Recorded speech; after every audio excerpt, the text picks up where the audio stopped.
Hello, my friends, and welcome back to a brand new Realm News Flash. I am your host, the Dark Lord.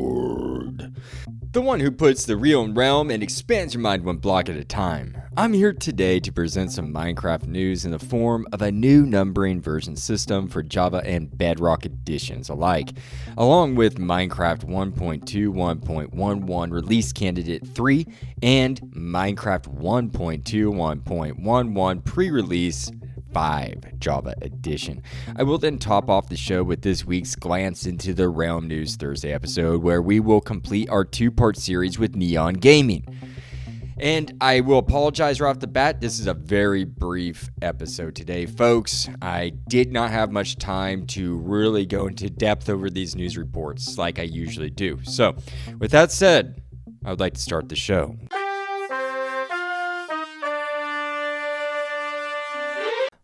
I'm here with the main story today. Minecraft unveils the year-based version numbering system, and this was found at Minecraft.net. The exciting news for all Minecraft adventurers out there. Mojang Studios has announced a major shift that will change how we track updates for both Java and Bedrock Editions. Starting in 2026, this upcoming year, Minecraft's version numbering will align with the calendar year. That means instead of the familiar incremental updates like 1.21, 1.22, 1.3 or 1.23, etc., we'll see versions starting with 26 for the year 2026 release. This fresh approach will make it easier for players and creators to identify when a version was launched. And why this change? Well, with dynamic content drops such as Spring to Life, Chase the Skies, and the highly anticipated Mounts of Mayhem, the old numbering system struggled to reflect Minecraft's evolving update strategy. The new format simplifies version tracking, especially benefiting modders and the wider creative community. And I want to just take a second and say, yes, this is releasing. You're listening to this the day Mounts of Mayhem, December 9th, is the day it releases. So I hope you're all having fun with that. I will be playing it as soon as I get back home because right now I'm at another work place, and I will test those out probably around 8 p.m. today as you listen to this, if you're listening to it on Tuesday, December 9th. Anyways, I'm super excited to play with the spear and all that, the zombie variants like the parched, and what else? Oh, we have the zombie horse, zombie nautilus. I want all that stuff. I want all those steeds for myself, and I can't wait to build underwater, folks. Anyways, let me get back to this news report here. Key changes to watch out for in the version numbering system, or whatever you want to call it. Both Java and Bedrock editions will start with the same year prefix. Bedrock will have more frequent updates than Java, leading to different trailing version numbers. They're going to be a little bit offset, which has upset the community quite a bit. I'm not going to dive into that. Like I said, I didn't get in depth today, but a lot of people aren't happy how they are offset still. They should be at the same number, but I guess it explains it right here that they just have different trailing version numbers, which I don't know why. Anyways, snapshots are going to be labeled different too. Snapshots will now be labeled with version details. For example, instead of 25W41A, it will be 25.4 snapshot 1, offering clear mapping to specific updates. And having that snapshot included in there, that makes it clearer. You're going to have to write it out a little bit more now, but anyways, I think it actually, I like that better. I like that it distinguishes snapshot. It's going to make it a little bit easier, I think, for people to distinguish things. Hopefully it doesn't impact players too much, but anyways, the gameplay remains unaffected for players. It will. I just want to say that. It's not going to affect the gameplay, but identifying patches and upcoming content will be much simpler. That's the point of this. Even before critical names drop, the community can reference content easily using the new version numbers.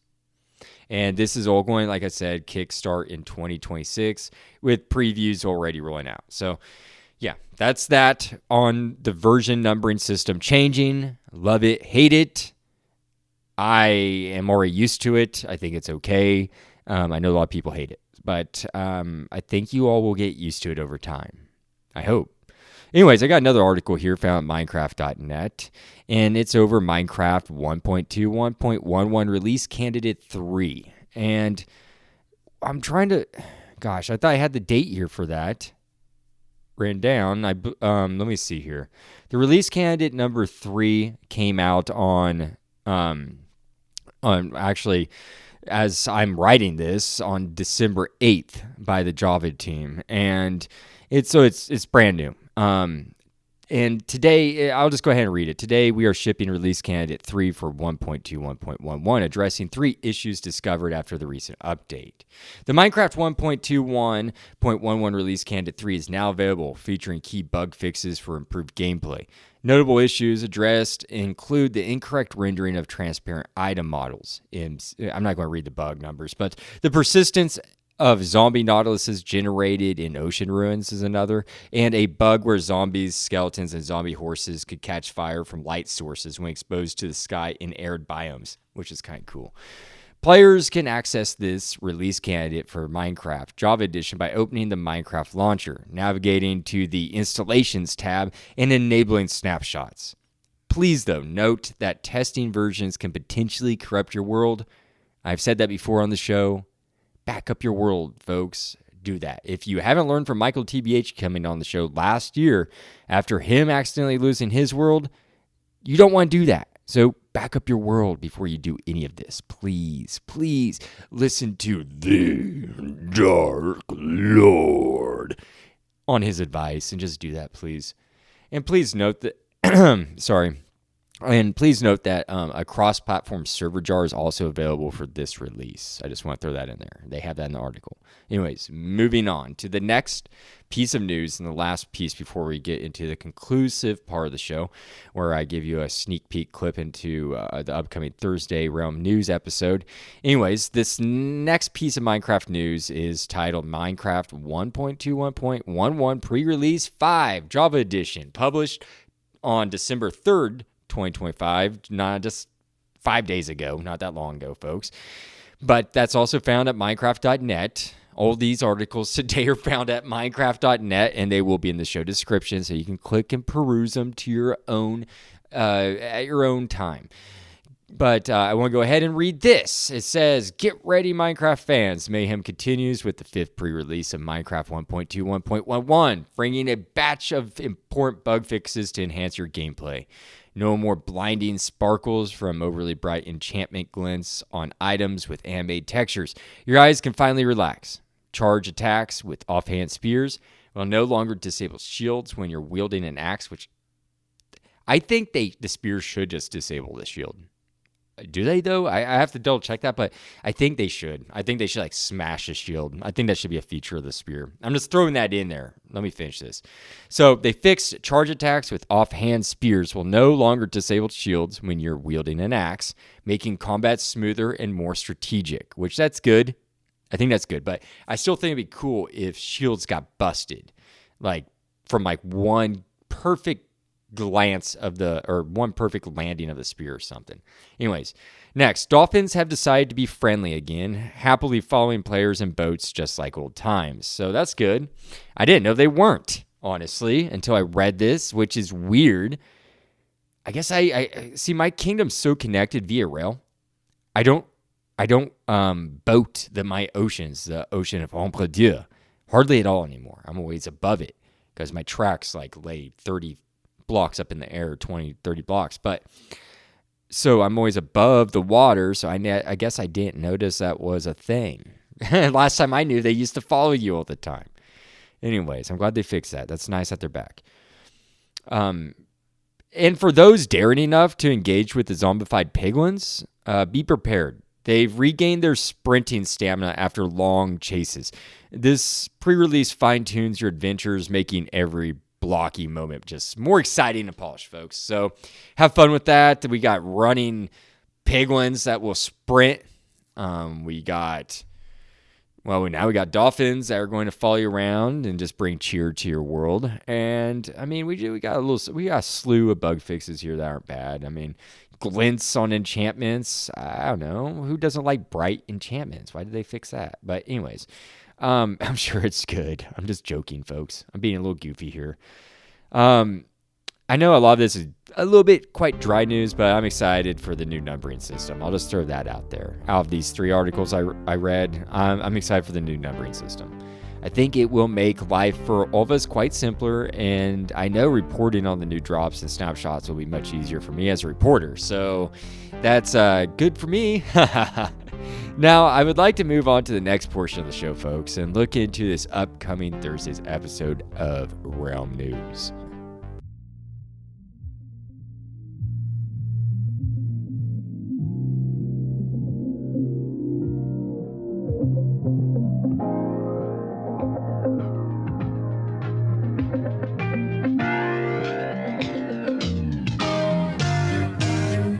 This Thursday on Realm News is a brand new episode, or part 2 of the series with NeonGaming Adventures. This clip that I'm about to play features a conversation with NeonGaming, who discusses their process for creating content, which involves checking changelogs on Twitter for updates on Minecraft and then making videos about these updates. They also express a strong interest in the game Five Nights at Freddy's, highlighting its evolving lore and upcoming movie releases. Additionally, NeonGaming shares their enthusiasm for the Moobloom, a Minecraft mob they voted for, appreciating its unique interactions and potential for new features in the game. So, just find a comfy seat, folks, and let's listen to this 4-minute clip with NeonGaming.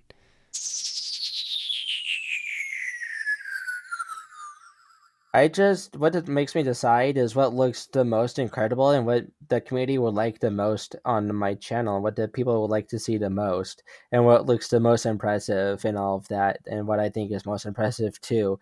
Basically, a day of life with me, it looks like is I just open Minecraft and I just open Twitter and I just go into the changelog through Twitter and I look at what is new and all that, and I just launch Minecraft. If it's a Bedrock preview, then I just launch Bedrock, go into a world, show them everything that's new, and then I just stop recording, and then I just if I need to edit if I need to add in like images, then I will of course go to CapCut and I will add in images through there and edit it through there, and I will then upload it.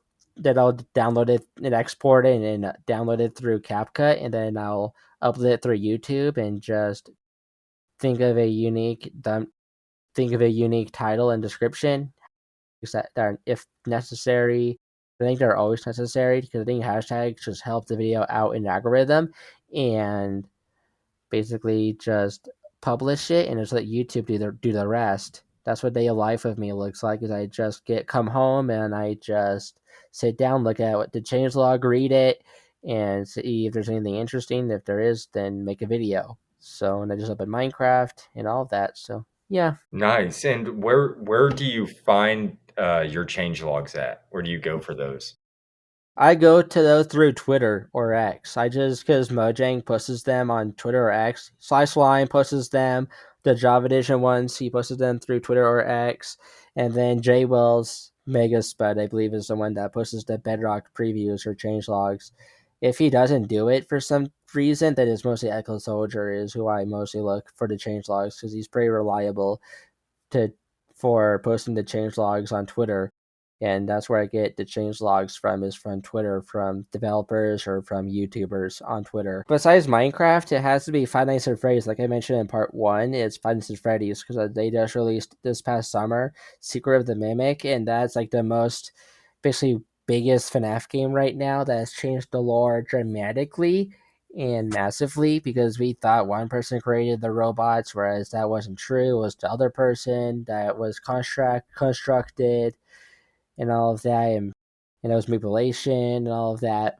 But just Secret of the Mimic was such an interesting game, and I just love Five Nights at Freddy's a lot because the lore can change pretty fast, pretty massively, and it's always pretty impressive what Scott Cawthon, the creator of the franchise, has in store for the community and the people he works with. It's just incredible. And on December 5th, there's going to be a second FNAF movie coming out on December 5th that's going to be that's basically be themed around FNAF 2 or Five Nights at Freddy's 2, the second game. So in the franchise, but yeah, like FNAF is such a huge franchise now because of Steel Wool working on it, making their own FNAF games with collaboration with Scott Cawthon, and also two FNAF movies now being made.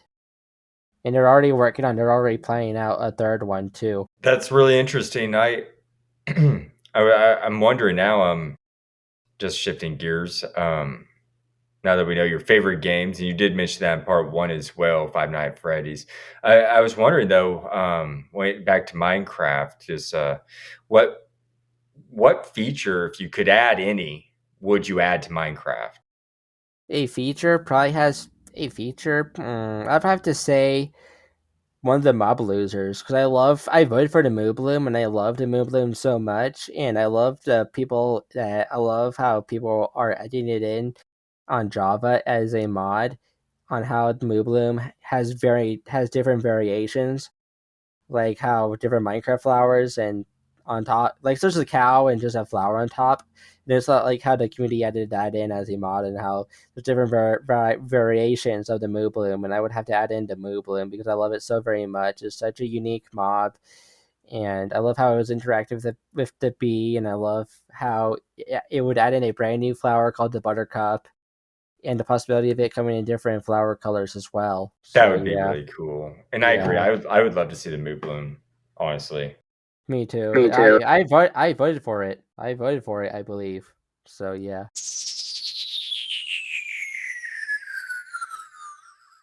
I truly enjoy hearing Neon Gaming's insights, folks. You will not want to miss anything else he has to say on top of all that. So you've got to tune in this upcoming Thursday for part 2. That airs at midnight. Don't forget that. If you are a late bird, it pops. All my episodes, they pop, I was about to say. At midnight, they come out. And so if you are up, go ahead, find Realm News wherever you enjoy listening to podcasts, and click on that part 2 and check out what Neon has to say. Anyways, I look forward to seeing you all there. With that said, folks, I don't have anything else to add to today's Realm News Flash. I wish you all a great rest of your day and happy Mounts of Mayhem. The Dark Lord. Signing out.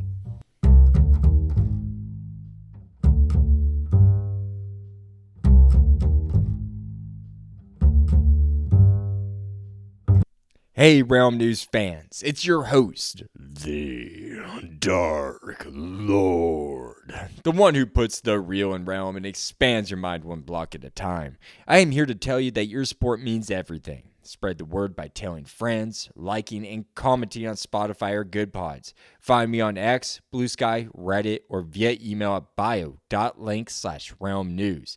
For more content, join my Patreon at the Copper tier for early episodes, bonus content, and newsletters. Find out more at bio.link/Realm News. No pressure though. Just keep listening, liking, and sharing. That's more than enough. Happy crafting, and see you at the next Realm News.